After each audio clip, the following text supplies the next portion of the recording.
Hello everybody! Rufo here, and I bring to you a new game.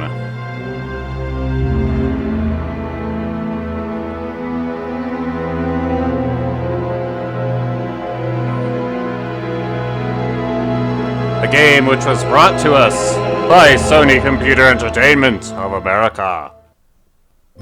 But first, let's have some backstory. A little history. In a time long ago, there lived in the kingdom of Gallowmere a sorcerer named Zarok.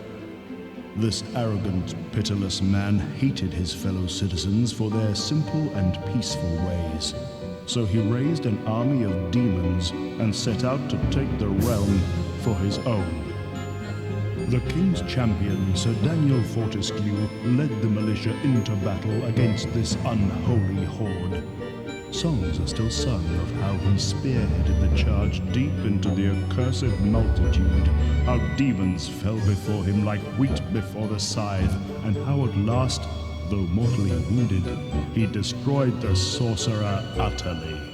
Fortesque went down in history that day as the hero of Gallowmere, and a time of peace began, which was to last for 100 years. And then the sorcerer returned. Everyone pay attention. There will be a test later. More appropriately, a test concerning what was inaccurate about that history lesson. But enough of that. The sorcerer is returning. What could this possibly mean?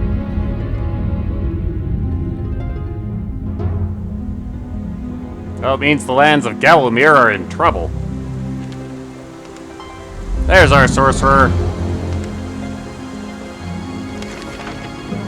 Hello, Zarok.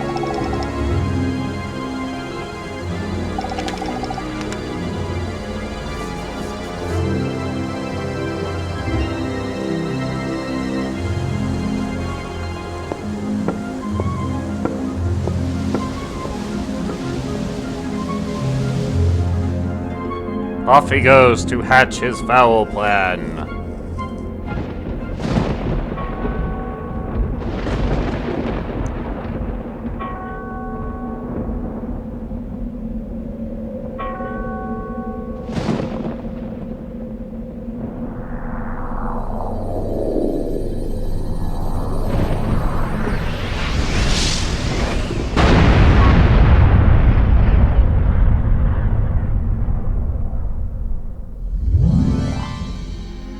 That is a powerful sorcerer.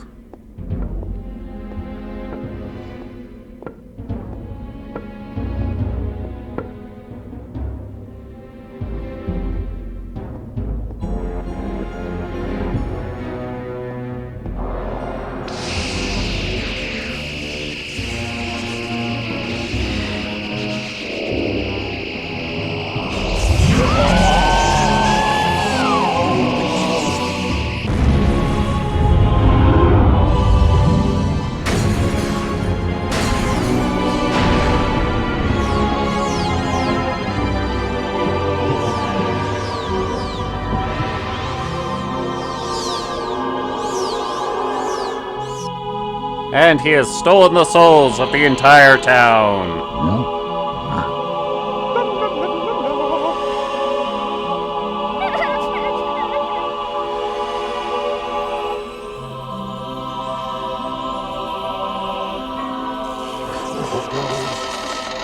Fortesque.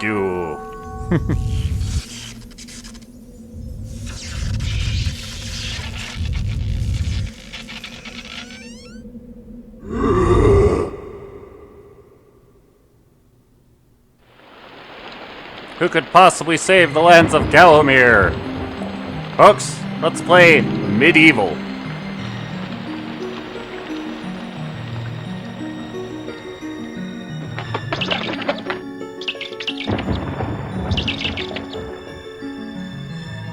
Behold our hero!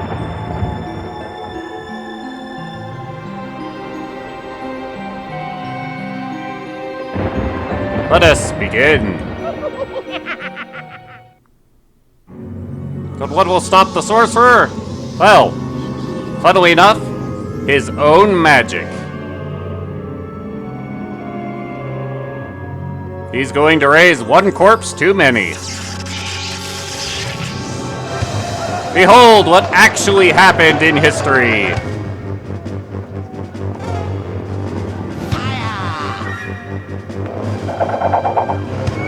Here comes Sir Fortesque leading the charge, and there goes Sir Fortesque dying in the first volley. What a hero.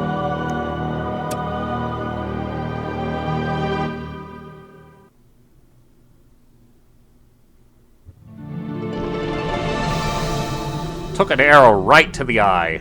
It has risen again. Sir Daniel Fortesque. See? The hero of Gallowmere who fell at the first charge.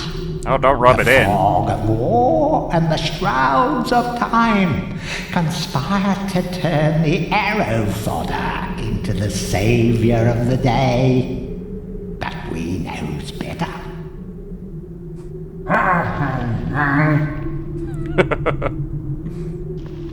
Let it alone. Fate has given it a second chance. A chance to forget the ignoble truth.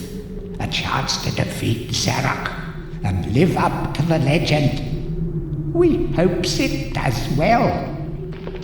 Well, at least there's some kind of support for us. We seem to be a bit unarmed. But we are a skeleton. We are never unarmed. Come here, arm. Aha! And it even returns if we throw it.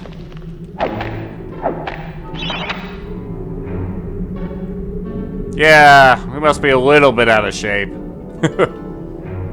Well, first thing we should do is procure an actual weapon. Thank you. A small sword! It's a little, inaccurately named, I suppose.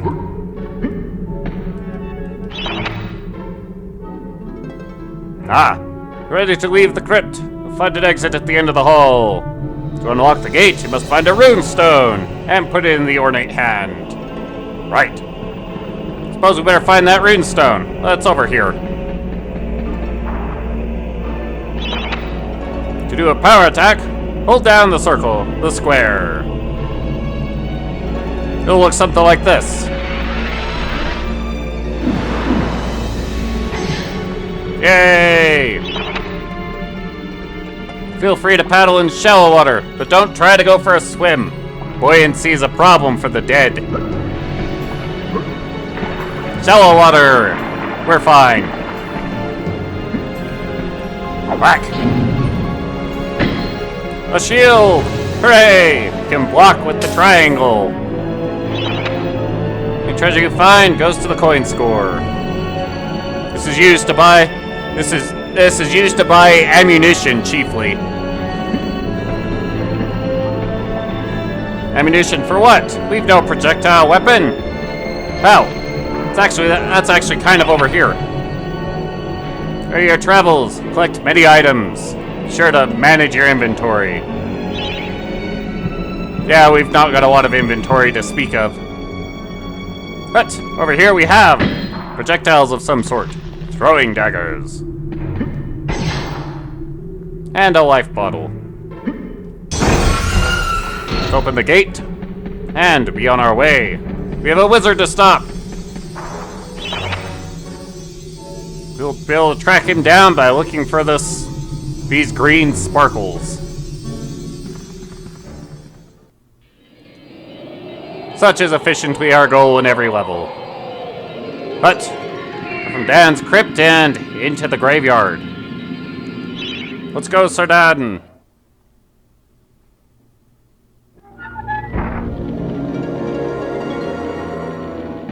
Ah, the graveyard's even named after me. When it comes to throwing daggers, they aren't that great of a weapon, but they're still worth their while. In fact, if you charge up your attack with the square, then you can drop most things in one volley. I'll come back to Gallowmere. The stinking dead have risen up to dance with the lifeless living. They want to do it over your corpse. Right. Charge up and hurl!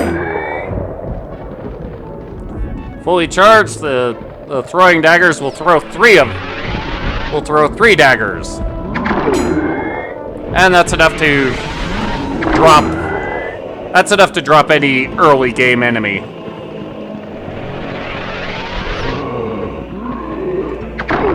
Take that, punk. It's up for you. You want some? Aha!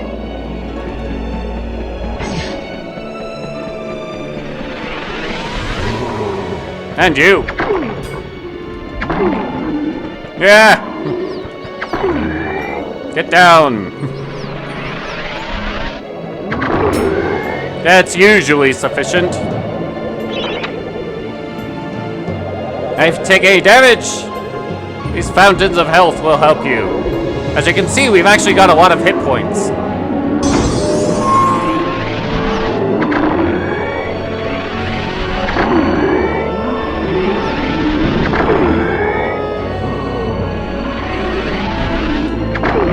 Take that, punk. I'm going to use my throwing knives until I am down to 50. This is because, well, actually I'll get into that when we meet a merchant.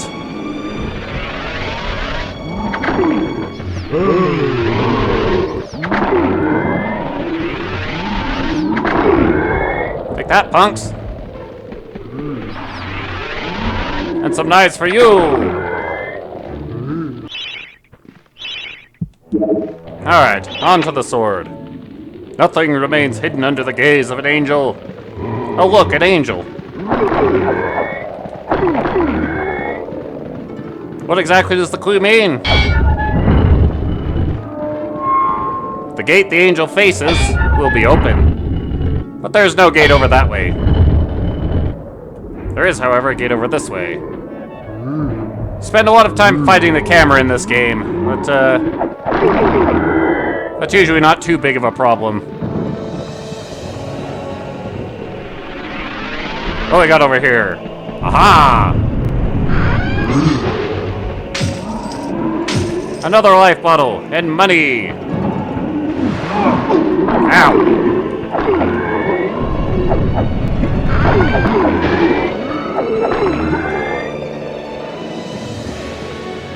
And some zombies to beat on me. Figures. If you hold down the triangle, then Sir Fortesque will block. And he can block pretty much anything. You might be wondering what that number by the shield is about. That is how much health the shield has. Once the shield has absorbed 150 points of damage for us, it breaks.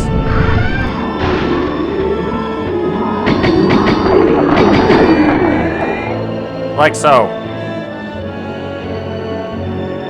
This is the merchant, which we can purchase throwing daggers, but there is never a need to purchase throwing daggers. We can always go back to Sir Dan's crypt and pick up 100 more, and then just enter it again and pick up 100 more after that, till we have our maximum of 250. So, yeah, don't bother purchasing throwing daggers. We had received a message that the chalice can be collected. The chalice is over this way. Take that, punk. It's over back here by the angel statue. What's all this then? The living world lies beyond the skull gates. The master of the hilltop mausoleum, the stained glass demon, has the key. Oh, we're not going that way. To say the least. Turn around, you! Over here we have the chalice. Every time you dispatch an enemy, the chalice will fill a little bit more. Once it's full, then we can pick it up. And we'll be able to visit the Hall of Heroes. There's a chalice in every level. They're usually pretty well guarded and all that stuff. But only a true hero can collect the full set. And, well, we can only pick it up once it's 100% full. I'll turn the angel around, but there's some money there. Let's get that. How do we do that? Well, we carefully jump up onto that tombstone. And I'm going to enjoy my favorite sound in the game. Which is the sound of Sir Dan and hitting his head on something when he jumps. It just amuses me to no end. Alright, let us run back to where we were. Aha! Travel! Take that, zombies!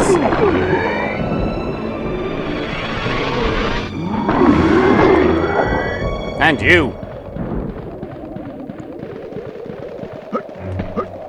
When our shield breaks, it's just simply gone. However, as a means of countering that, there's usually more shields hidden about the stage.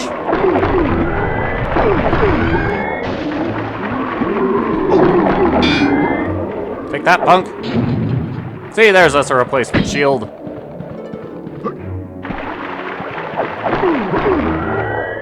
And Sir Dan simply discards his used shield and takes up the fresh one.